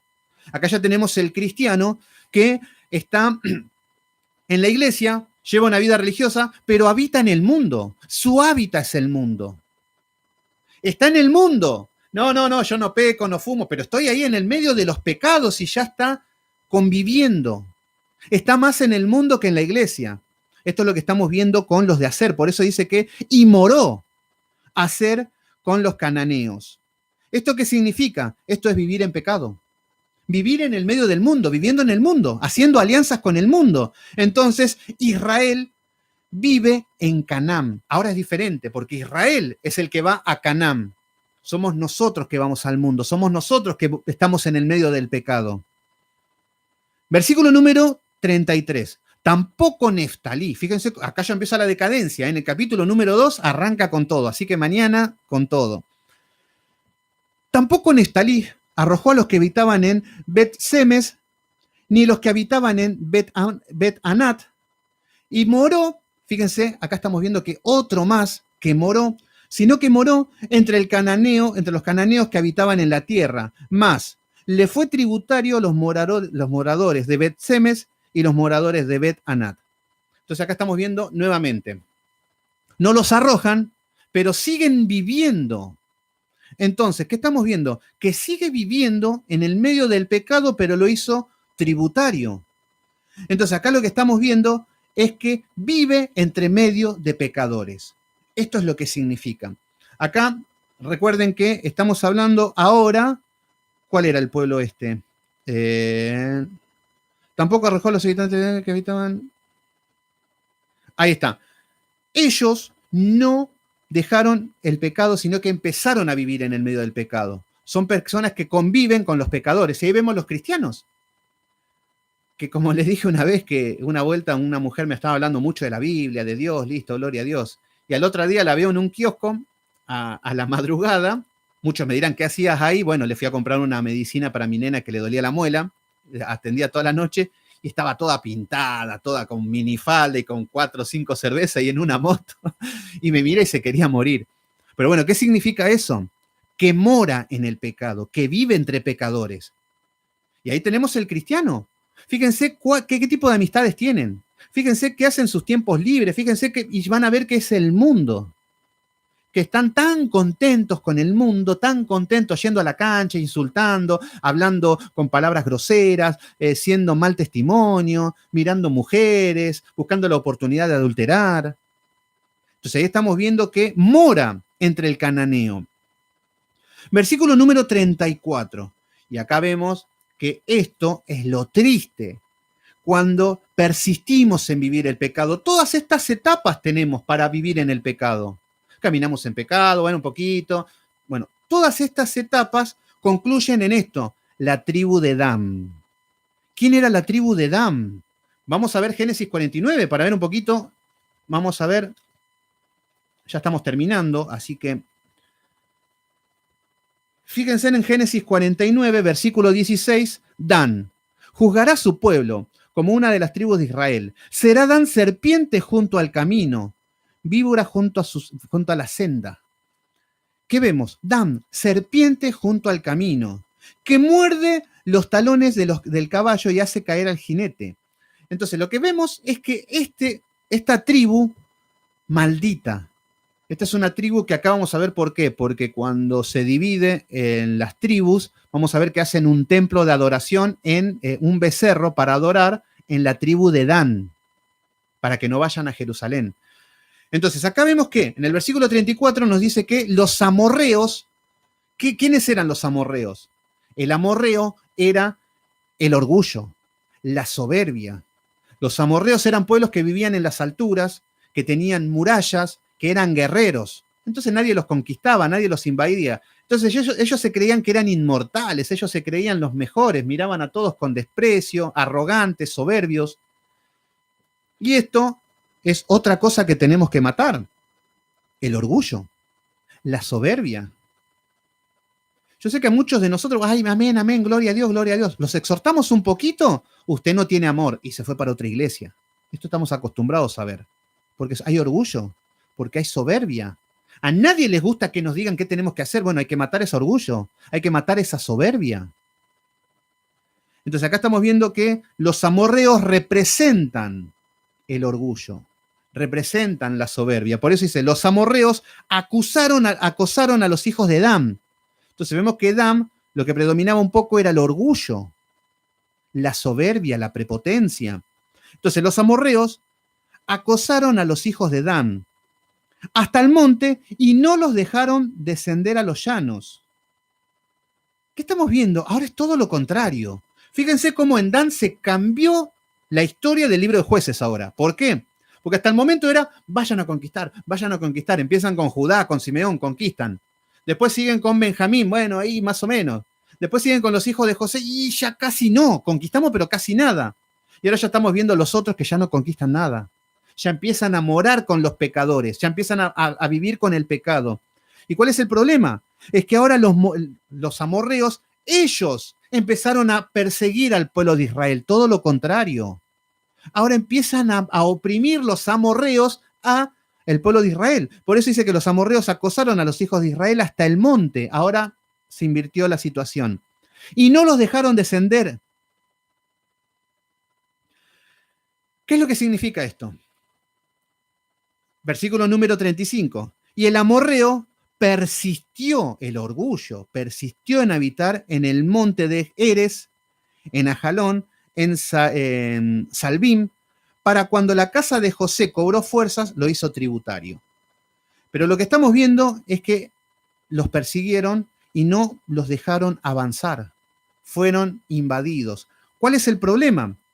Acá lo que estamos viendo es que esta es la consecuencia del pecado. Esto significa ser muertos por el pecado. Acá vemos cómo la tribu de Dan no pudo conquistar. Es más, fue invadido, fue conquistado por el pecado. Y esto es lo que nos pasa a nosotros. Cuando no lo conquistamos al pecado, no lo conquistamos, es el pecado el que nos vuelve a atacar a nosotros. Y volvemos a la etapa de esclavitud. ¿Qué es lo que habíamos visto? ¿Vieron cómo ahora en la tribu de Dan ya vemos que se ha cumplido el ciclo? ¿Cuál era el ciclo? Recuerden, empezamos con la esclavitud. Después de la esclavitud viene la fe espiritual. Después de la fe espiritual viene el valor. Después del valor viene la libertad. Después de la libertad viene la abundancia. Después de la abundancia viene el egoísmo. Después del egoísmo viene la complacencia. Después de la complacencia vino la apatía. Después de la apatía vino la apostasía. Y después de la apostasía volvemos a la esclavitud. ¿A dónde volvió la tribu de Dan a la esclavitud? Pasó por todos esos procesos. Salió de Egipto. Fe espiritual. Pasó con el valor. Pasó el río, pasó el Mar Rojo. Valor, libertad, abundancia. Llegaron a la tierra prometida. Después en la abundancia, egoísmo. Después complacencia. Después la apatía. Ya no sentían nada. Da igual. El pecado. Pecamos, no pecado. Después de todo, vamos todos por el cielo. Después de eso viene la apostasía y después la esclavitud nuevamente. Entonces estamos viendo lo crítica que es la situación y cómo la consecuencia del pecado que te lleva a la muerte.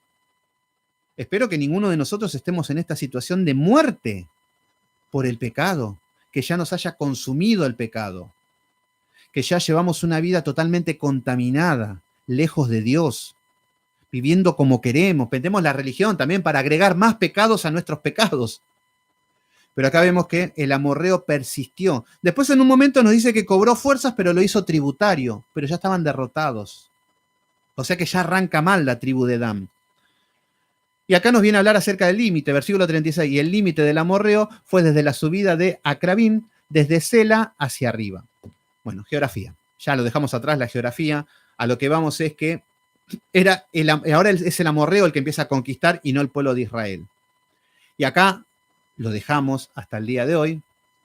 Entonces, Doris, wow, qué tristeza. Sí, no dejemos que nunca nos coma el pecado. Luchemos incansablemente y bueno, con todo. Así que bueno, mis queridos hermanos, hemos visto el primer capítulo. Fue intenso, ¿eh? ¿Qué les pareció? ¿Cómo vivieron el primer capítulo? Pónganme algo para ver si lo entendieron bien, si viene bien de la mano, si se entendió. Ahora es más claro. Recuerdo que estuvimos con geografía bíblica, con ubicación geográfica, todo fue muy pesado. Pero ahora ya empieza a fluir la historia, ya empieza a tener más color, más... entonces, bueno, pero todo un color oscuro, ese es el tema. Así que bueno, mis queridos hermanos, gracias por estar ahí. Así que bueno, espero que me digan qué les pareció este libro. A mí me encantó. A partir de ahora empieza la historia. Ahora empieza todo lo que nos vamos a enriquecer mucho con la palabra de Dios y vamos a ver los jueces, vamos a ver todo. Así que Cristina Torres, llegué atrasada, pero ya muy bien. Súper claro, me dice Karina Jiménez, muy bien. Judá, estuvo en decadencia, como mencionabas, muy bien. Excelente, me dice Vanessa, muy bien, Emilia. Dios le bendiga, me dice Cristina Torres, bueno, gracias. Alberto Mora. Marce, ahí estuviste todo el estudio, muy bien, muchas gracias, qué grande. Albertito Mora ahí de México también, gracias por estar ahí. Espero que se haya escuchado bien, que haya salido bien. Marisol Rodríguez, excelente, muy entendible, muy bien, me quedo tranquilo. Esto no es para mi vanagloria, pero puede ser que yo esté re emocionado con un tema y capaz que no lo entienden, eso es lo que puede pasar. Tony Aguilar, muy bien, ¿cómo andás, Tony? Feliz cumple, ¿no? Fue tu cumpleaños en estos días, así que gracias por estar ahí. Así que bueno, sí, yo sé que siempre lo ves y siempre estás al tanto de todo. Así que bueno, mis queridos hermanos, gracias por estar ahí. Mañana continuamos con el capítulo número 2 y mañana empieza todo lo que es, todo lo que tiene que ver con historia bíblica. Así que bueno, vamos a terminar en oración. Padre Santo, Padre amado, en el nombre de Jesús, poderoso Dios, muchos de nosotros nos encontramos, Señor, haciendo tributario al pecado, no conquistamos las naciones, así nos encontramos muchas veces, Señor, y muchas veces también nos encontramos en situaciones donde el pecado es el que nos conquista y perdemos batallas día a día. Pero queremos revertir la situación, queremos entender de que esa situación nos aleja de ti, que muy pronto, si con esa conducta tú nos dirás que volvimos a hacer lo malo delante de los ojos de Jehová, y es algo que no queremos, Señor. Guárdanos de esa palabra hacia nosotros. Ayúdanos a corregir, ayúdanos a tener fuerza, a tener valor, dominio propio contra el pecado, Señor. En esto se basa las Escrituras, Señor. Eso es lo que evita que podamos prosperar, que podamos progresar en tus caminos, Señor. Ayúdanos, Padre Santo, para eso enviaste a tu Hijo amado. Espíritu Santo, guíanos a toda la verdad. Danos poder contra el pecado, ese es el poder que nos habla la palabra. Padre Santo, te pido por este pueblo, por este grupo de hermanas, de hermanos que se conectan y que de manera voluntaria buscan tu palabra, que de manera voluntaria buscan las fuentes de agua de arriba, Señor, como la señora de Otoniel, Señor, la hija de Caleb, que piden agua, fuentes de agua, así nos presentamos delante de ti, Señor. Ayúdanos, Padre Santo, no quiero ser un poeta, un romántico, pero es lo que anhelamos, lo que deseamos y lo que necesitamos, tu agua, tu palabra, Señor, en este tiempo de sequía, en este tiempo de oscuridad. Estamos viviendo los tiempos de los jueces, Señor. Oscuridad, apatía espiritual, apostasía. El mundo se enseñorea, se humilla tu nombre, Señor. Pero tu palabra dice que el Cordero los vencerá. Gracias, Padre Santo, cuida a cada uno de mis hermanos y mañana continuamos con este estudio poderoso. Gracias, Señor. También agradecemos si ayer no se pudo hacer el estudio porque fue tu voluntad, Señor. No hablamos ni de Satanás ni de nadie, es tu voluntad, poderoso Dios, porque tú eres el soberano y está en la mano de todo.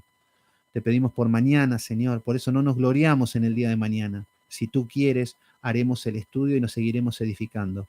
Te damos gracias en el poderoso nombre de Cristo Jesús. Te decimos amén. Amén. Muy bien, Dakota Zunigas. Me está haciendo difícil seguir las clases porque mi niña también está usando el teléfono. Bueno, Dakota. Bueno, ya sí, igual en cualquier momento lo podrías volver a ver y yo sé que son estudios largos, pero bueno, Dakota, espero que puedas continuar con los estudios. Luisa de la Cruz, gracias hermana también por estar ahí. Saludos a vos, para tu familia. Vanessa, todos me ponen amén. Gracias, mis queridos hermanos, hermanas, gracias a todos. Así que bueno, hemos terminado con el estudio de hoy. Mañana, con todo, porque mañana esto recién empieza. Esto es increíble, nos vamos a deleitar tanto, vamos a ver la historia de Sansón, y encima justo se van a entrelazar con lo de Dalila y la doctrina de la mujer. Udelia Harrick, también saludos. Judá Ewan también, nos estamos viendo pronto, sí, mañana 17:30 horas. Doris, también gracias por estar ahí, saludo para vos, tu familia y todos los que están ahí. Bueno, nada más, mis queridos hermanos, no los aburro más y ya dejamos para mañana lo que continúa del estudio. Así que nada más, que Dios los bendiga.